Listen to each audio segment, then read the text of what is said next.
Dyn ni wrth yn bodde. Dyn ni di aros yn hir am y diwrnod yma. Mae'r diwrnod i dod.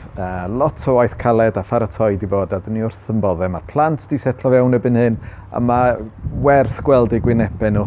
Mae nhw di gwirioni'n lan i'r fath a ni'n dyn ni wrth yn bodde. Oedden ni'n teimlo'n gry iawn am yr hen adeilad ac yn cofio fo gyda hapusrwydd, ond y ffaith ydy yn y ganrif yma ar newidiadau technolegol sydd gennym ni yn ein bywydau bob dydd gweld y technoleg yna yn cael ei adlewyrchu yn yr addysg mi rydyn ni'n medru cynnig i'r plant yma yn yr ysgol. Pan ydyn ni ar y ffordd, dwi'n byw yn Andros o agos i fama, lle ni sy'n cerdded am 5 munud.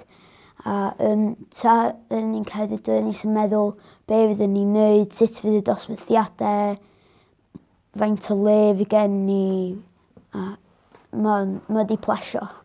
Wel, dwi'n meddwl bod o'n dechrau newydd a fel dwi'n meddwl bod o'n, dwi'n hoffi'r ysgol yn fawr, dwi'n meddwl bod o'n andros o fawr a dwi'n meddwl dwi'n hoffi dosbarth dwi yn ac dwi'n teimlo fel mae'n lot mwy o lle yn yr neuadd ac lle da ni'n cadw cotiau, dwi'n meddwl bod o'n wych.